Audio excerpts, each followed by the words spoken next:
जी, welcome part 2 में। अब हम यहाँ शुरू करते हैं कि अगर हमने फीचर्स को यूज़ करना है, स्पेशल फीचर्स को, तो वो हम इफेक्ट्स फीचर्स को कैसे यूज़ करेंगे। इसमें जिस इफेक्ट को आप चेंज करना चाहें, मसलन ग्रेडियंट ओवरले है, इस पे कलर, इसको आप क्लिक करें तो ये ग्रेडियंट जो इस पे हुआ है वो यहाँ पे आपको नज़र आ रहा है। इसके अलावा कुछ और ऑप्शंस भी आपको नज़र आ रहे हैं, आप इनको भी, हम इन पे भी काम करते हैं। पहले हम देखते हैं कि इसको चेंज करने से क्या वहाँ पे कोई चेंजिंग आ रही है। इसको क्लिक करने से देखें वहाँ पे भी कलर चेंज हो रहा है। तो आप अपनी मर्ज़ी का कोई भी ग्रेडियंट ओवरले लगा सकते हैं, और अगर आप इसको प्लेन रखना चाहें या एक ही कलर रखना चाहें तो फिर आप कलर ओवरले में आ जाएं, इस चेक बॉक्स को अनचेक कर दें, ख़त्म कर दें। इसको क्लिक करेंगे तो आप कलर बॉक्स को चेक किया हमने, इसके बाद हमने कलर जो चेंज करना है, मसलन ये वाला करना है, ये आ जाएगा। ब्लू करना है, ब्लू के भी कई कलर्स हैं, इसको आप मूव करेंगे, जैसा कलर आप बनाना चाहें वैसा आप बना सकते हैं, गहरा, डार्क, जो आपको पसंद आए उसको क्लिक कर दें, ओके करें, देखें वही कलर वहाँ पे आ गया है। इसके अलावा अगर आप इसको शेडो देना चाहते हैं तो आप शेडो पे क्लिक करेंगे, उसी का शेडो आ जाएगा। शेडो के अंदर और फीचर्स हैं कि आप इसको कितना गहरा करना चाहते हैं, कितना तेज़ करना चाहते हैं। शेडो को देखें तेज़ हो गया है, हल्का करना चाहते हैं तो ज़रा हल्का हो गया है, तेज़ करना चाहते हैं तो डार्क हो गया, ये नीचे शेडो आ रहा है। इसके बाद आप इसमें इसको स्प्रेड जितना करना चाहें उतना स्प्रेड कर सकते हैं, फैल जाएगा उतना ज़्यादा। और इसमें और कुछ चीज़ें, कंटोर है और कुछ चीज़ें हैं। इसी तरह आप स्ट्रोक में आ जाएं, इन फीचर्स को आप जितना एक्सप्लोर करेंगे उतना ज़्यादा आपको उधर फ़र्क नज़र आना शुरू हो जाएगा चीज़ों में। आप स्ट्रोक जो है उसका कलर भी चेंज कर सकते हैं। अगर मैं चाहता हूँ कि रेड कलर में वो नज़र आए तो मैं इसको रेड क्लिक कर दूँगा। अब रेड क्लिक करने के बाद आप देखें या पिंक कलर उसको लग गया है। इसी तरह कंटोर है, आप इसको कंटोर कर सकते हैं। एम्बॉस का फीचर मोस्टली यूज़ किया जाता है। सेटिन है जिसके तहत आप इसको देखें किनारों में इसके आप इसको ग्लो कर दे सकते हैं। उसके बाद आप इनर ग्लो है, इनर शेडो है, और बहुत सारे फीचर्स हैं जिनको आप जब इधर क्लिक करेंगे तो आपको वहाँ पे बाकायदा प्रीव्यू में वो नज़र आएगा। इसके बाद आप इसको ओके कर देंगे। और एक बात और, अगर आप कोई ऐसा स्टाइल जो आपने मखसूस बनाया है और आपको अक्सर उसकी ज़रूरत पड़ती है तो उसको आप न्यू स्टाइल में जाके सेव भी कर सकते हैं। मिसाल के तौर पे मैं इसको सेव कर देता हूँ कि माई स्टैंडर्ड, और मैं इंटर करके इसको ओके कर देता हूँ। तो आप देखें ये स्टाइल यहाँ पे अब नया आया है, यहाँ आ गया है। तो अब किसी भी शेप के ऊपर जब मैं क्लिक करूँगा इसको तो ये इस स्टाइल में भी देखें नया आ गया। अब जिस शेप को मैं इस सर्कल को भी यही अप्लाई करना चाहता हूँ, जब मैं इसको क्लिक करूँगा इस लेयर को तो आप देखें उसका भी यही स्टाइल कन्वर्ट हो जाएगा, वो देखें। अब इसमें आप अगर कोई और फॉर्मेट चाहते हैं तो जिस तरह पहले था हम उसको चेंज कर देते हैं। स्टाइल हमारा सेव हो गया है। ये कुछ बातें थी इफ़ेक्ट्स के बारे में जिनका सबसे ज़्यादा एडोब में इस्तेमाल होता है, एडोब फोटोशॉप में। अब इस साइड पे आप देखें फ़ाइल के अंदर आपको कुछ और चीज़ें नज़र आएंगी, जैसा कि न्यू है, ओपन। अगर कोई ऑलरेडी फ़ाइल है और वो आप ओपन करना चाहते हैं, उसके बाद आप इसको फ़ाइल को सेव करना चाहते हैं। अगर आप सेव करना चाहते हैं, महफूज करना चाहते हैं तो आप इसको महफूज कर सकते हैं। फिर सेव एज़ है अगर इस फाइल की कॉपी बनाना चाहते हैं। इसमें अगर आप देखें तो मैं एक अहम बात बताना चाहता हूँ कि जब आप सेव करें तो इसमें बहुत सारे फॉर्मेट नज़र आएंगे आपको। तो इसमें जो आप नॉर्मली फॉर्मेट यूज़ करते हैं इंटरनेट के लिए या ऑफलाइन ग्राफिक्स के लिए, वो जेपीजी क्लिक होता है प्रिंटिंग वगैरह के काम में, या मोस्टली वेब में आउटपुट देने के लिए हम पीएनजी यूज़ करते हैं। तो जेपीजी और पीएनजी ये दो फॉर्मेट हैं जिसमें नॉर्मली हम फाइल को सेव करते हैं। और अगर आप फोटोशॉप में कुछ एडिटिंग करना चाहते हैं दोबारा इस फाइल को खोल के तो आप इसको पीएसडी में भी सेव कर सकते हैं। तो जाहिर सी बात है पहले आप फाइल पीएसडी में ही सेव करेंगे। आप इसको शेप का नाम दे दें तो ये इसको आप सेव कर सकते हैं शेप के नाम से। अच्छा, इसके बाद आप इसको अगर देखें तो आप वेबसाइट के लिए भी इसको सेव कर सकते हैं। उसकी रेजोल्यूशन क्योंकि डिफरेंट होती है, उसका फ़ाइल का साइज़ भी हमें छोटा दरकार होता है, तो वो आप इंटरनेट के लिए उसका साइज़ और बाकी और रेजोल्यूशंस जो है और फाइल का साइज़ जो है आप यहाँ से सेट कर सकते हैं। इसके बाद अगर आप देखें तो आपको मैं टूल बॉक्स के बारे में कुछ और चीज़ें बताता हूँ। टूल बॉक्स में आपको मुख्तलिफ़ शेप्स नज़र आएंगी। सिलेक्शन आपको अगर करनी है किसी ख़ास हिस्से की तो ये जो टूल है जिसको हम सबसे ऊपर टॉप का टूल है और सिलेक्शन टूल बोलते हैं, इसके नीचे सिलेक्शन टूल है, इसको जब आप क्लिक करते हैं तो ये उतने एरिया को आपके सेलेक्ट कर लेगा और जिस शेप में आप होंगे उसी हिस्से को सेलेक्ट करेगा। अब सर्कल को सेलेक्ट करना है तो सर्कल पे ही काम होगा। मैं डल करना चाहता हूँ उतना हिस्सा उसने लेयर को डिलीट कर दिया। तो जितने हिस्से पे आप करना चाहते हैं सबसे पहले आपको उस लेयर को सेलेक्ट करना है और उस लेयर को सेलेक्ट करने के बाद आप उसमें कोई भी तब्दीली कर सकते हैं। मिसाल के तौर पे आप इसमें और भी कुछ ऑप्शंस हैं। आप सर्कल में कोई सेलेक्ट करना चाह रहे हैं चीज़ या मखसूस एरिया जिसको आप कॉपी करना चाह रहे हैं, आप उसको क्लिक करेंगे।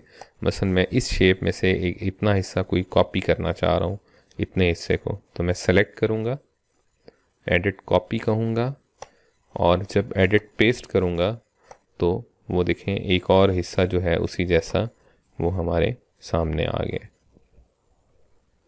इसके बाद आपने सिलेक्शन के बाद आपके पास एक टूल होता है जिसको आप लेसो टूल बोलते हैं। बड़ा इंपॉर्टेंट टूल है। लेसो टूल को आप इस्तेमाल करते हैं किसी भी चीज़ को काटने के लिए। अगर आपको मैं कोई और फाइल खोल के दिखाऊं जिसमें हमने कुछ काट के कोई भी चीज़ इस फाइल में लेके आनी है तो आपको हम वो देख सकते हैं वो कैसे खुलेगी। जो भी आप फाइल इसमें से कॉपी कर लेंगे वो फाइल आपको वहाँ पे ला सकते हैं।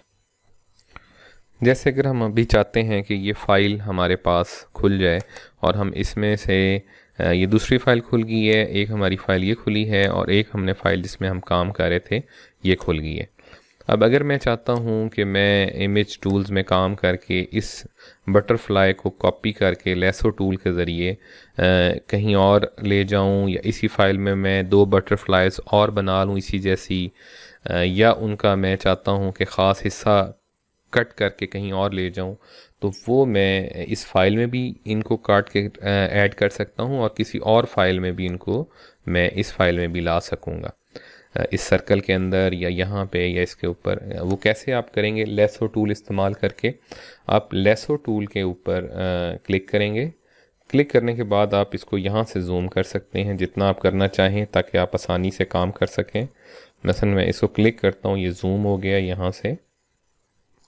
इस पे अब आप देखें तो आप लेसो टूल की जो पिन पॉइंट है उसको आप क्लिक करेंगे, दबा के रखेंगे और आप नोट करें कि ये थोड़ा सा मैंने जानबूझ के बाहर निकाला है ताकि आप इसको देख सकें।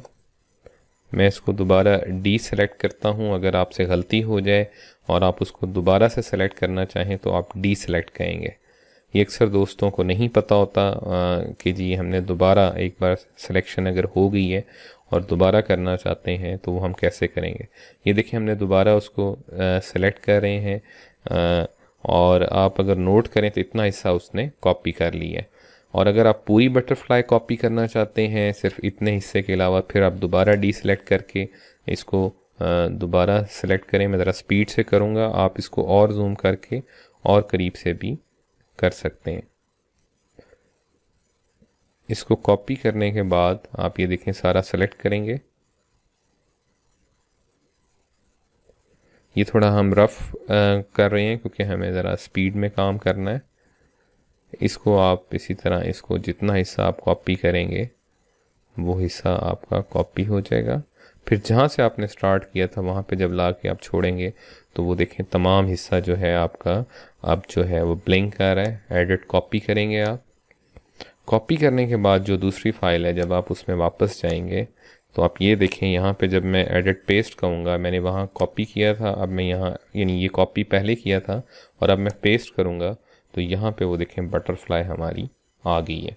अब आप इसको अगर बड़ा करना चाहते हैं या आप इसको मज़ीद कोई चेंजिंग करना चाहते हैं या इसका एंगल चेंज करना चाहते हैं तो आप कंट्रोल टी दबाएंगे। इस लेयर पे कंट्रोल टी दबाएंगे तो ये आपका ट्रांसफॉर्मेशन टूल आ जाएगा।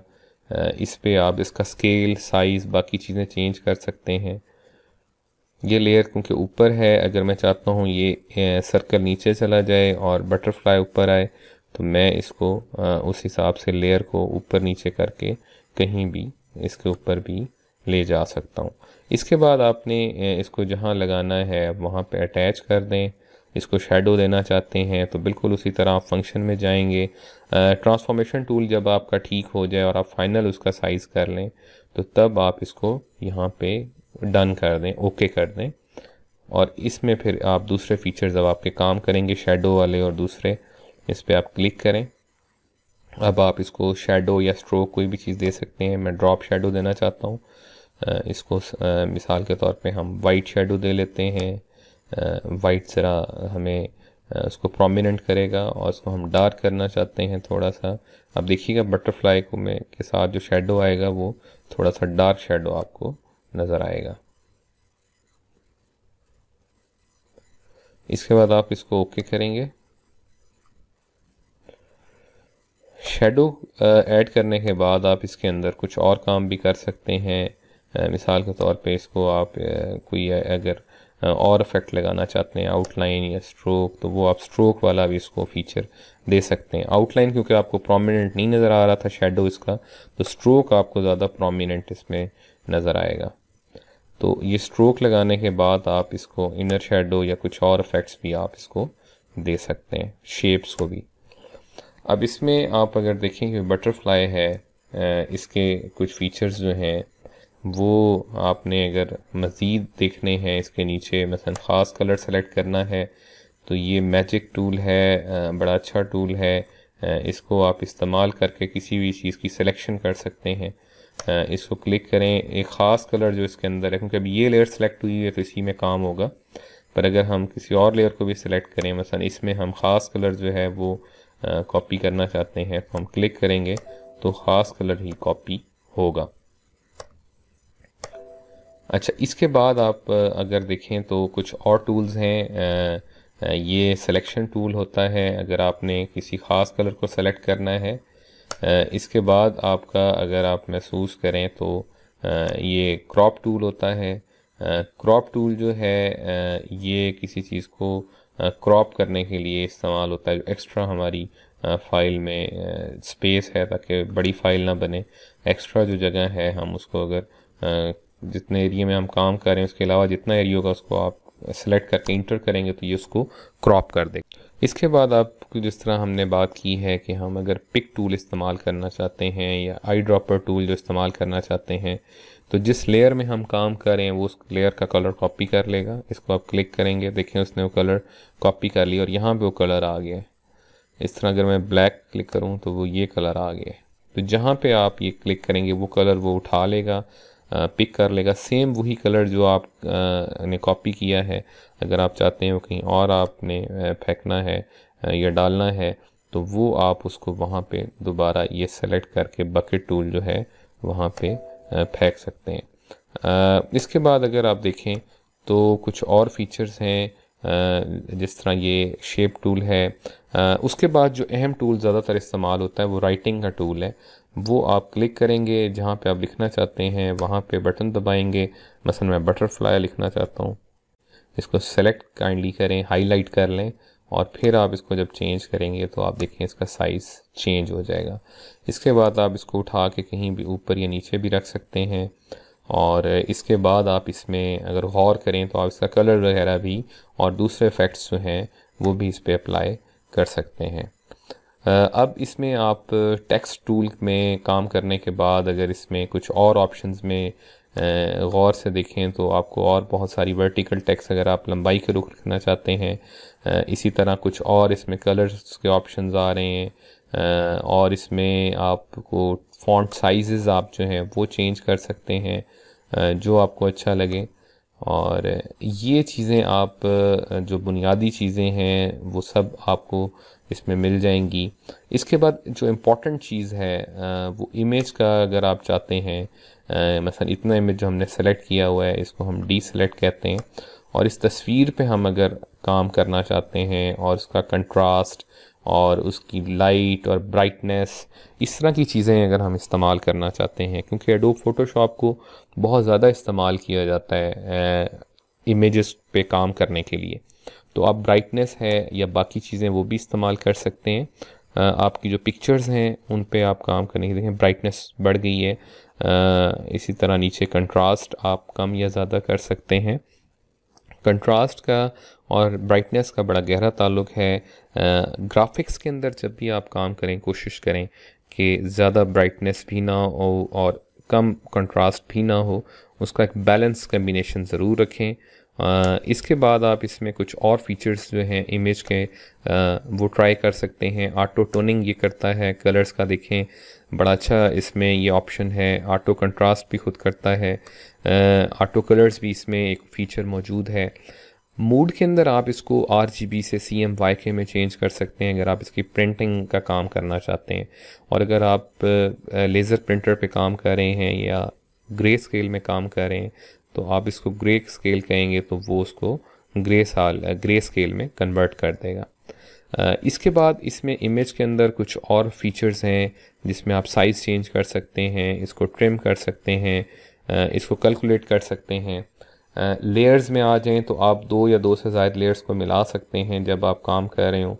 क्योंकि इसमें और लेयर्स नहीं है इसलिए आपको ये वाले फीचर्स जो हैं अभी ऑफ नज़र आ रहे हैं। अगर हम दूसरी फ़ाइल को खोलें तो उसमें ये आपको एक्टिव नज़र आएंगे ज़्यादातर जो फीचर्स हैं। तो अगर मैं चाहता हूँ मेरा काम मुकम्मल हो गया है और तमाम लेयर्स मिक्सअप हो जाएं तो आप मर्ज विजिबल में जाके इसको देखें, तमाम लेयर्स जो हैं मिक्सअप हो गई और ये एक ही फ़ाइल बन गई है। तो आप इसको लेयर को अगर स्टेप बैकवर्ड में जाएं, एक स्टेप पीछे आना चाहें तो वो वापस लेयर्स जो हैं वो ओपन हो गई हैं और अलग अलग आप लेयर्स में काम कर सकते हैं। टाइप में कुछ और चीज़ें हैं जो एडवांस यूज़र्स को जिसकी ज़रूरत पड़ती है। फ़िल्टर्स में इम्पॉर्टेंट चीज़ है, आप ब्लर कर सकते हैं किसी भी चीज़ को। मुख्तलिफ इसमें फ़ीचर्स हैं जिसका इमेज से ताल्लुक़ होता है। वीडियो एडिटिंग में और ग्राफिक डिज़ाइनिंग में और इमेज एडिटिंग में इनका इस्तेमाल होता है। आप इन सब फीचर्स को बारी बारी अगर लगाएं तो आप इसको बाकायदा उसमें चेंजिंग होते महसूस भी कर सकते हैं। क्योंकि अभी वो पूछ रहा है कि आपने इसको टेक्स्ट लेयर पे ऐड करना है तो हमने टेक्स्ट लेयर सेलेक्ट की हुई है, इसलिए वो टेक्स्ट लेयर पे इसमें उसने इम्प्लीमेंट किया है और उसके सारे फीचर्स भी चेंज हो गए। पर अगर मैं इसको फ्लैटन इमेज करके पूरे पे अप्लाई करूँ तो वो मौके पे आपको उसके जो रिज़ल्ट्स हैं प्रीव्यू वो नज़र आएंगे। इसके बाद विंडो ऑप्शन है, हम पहले इस पर बात कर चुके हैं। व्यू में आप इसका जो साइज़ है, व्यू साइज़, जूम इन और जूम आउट कर सकते हैं। बहुत सारे और इसमें टूल्स हैं जो आप एक्सप्लोर कर सकते हैं, थोड़ा सा काम करना पड़ेगा। हमने कुछ और ट्यूटोरियल्स भी बनाए हैं जिसके अंदर हमने इसको मज़ीद तफसील से बताया है इस प्रोग्राम को। आप ज़रूर बाकी ट्यूटोरियल्स हमारे ऑनलाइन हमारे चैनल पे जाके चेक कर सकते हैं। उम्मीद है आपको बुनियादी जितना एडोब फ़ोटोशॉप में काम करना है वो आ चुका होगा। मज़ीद आप हमें अगर कोई सवाल हों या क्वेरीज़ हों तो वो ज़रूर हमें आप ईमेल कर सकते हैं या हमारे वेब पेज पे हमें कमेंट करके भी पूछ सकते हैं। अल्लाह हाफ़िज़। वीडियो लेक्चर्स देखने के बाद अगर आप किसी भी किस्म की अमलन रहनुमाई चाहते हों तो आप मुख्तलिफ शहरों में मौजूद हमारे पार्टनर इदारों से मुकम्मल फ्री रहनुमाई हासिल कर सकेंगे। इन इदारों की फ़हरिस्त हमारी वेबसाइट पर मौजूद है। अमलन रहनुमाई के अलावा आप असाइनमेंट्स, आसान नोट्स वगैरह भी हासिल कर सकेंगे, जबकि कोर्स को समझने और मुकम्मल करने के बाद आप गवर्नमेंट से मंजूर शुदा असनाद भी हासिल कर सकते हैं। इन असनाद या सर्टिफिकेट्स पर आप किसी भी किस्म की गवर्नमेंट जॉब या निजी जॉब करने के अहल हों।